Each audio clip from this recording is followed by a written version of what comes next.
Det kalles Naira 74 1B. Da går vi her 80 kvadratmeter terrasse. Her har vi stoler, og her har vi sofa.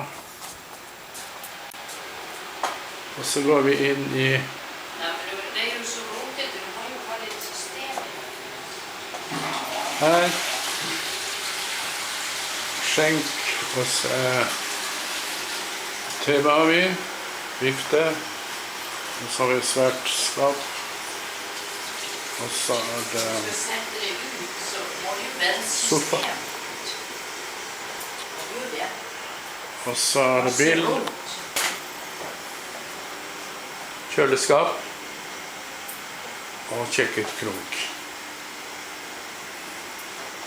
med komfyr. Og så er det mulig også å legge inn oppvaskmaskin. Så går vi inn i lite rom med vaskerom, vaskemaskin og dusj, bad. Og så har vi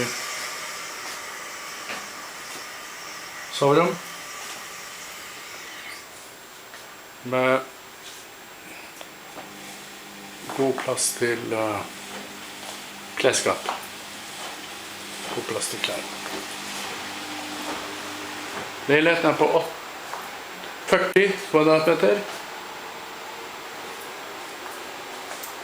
Og terrassen er på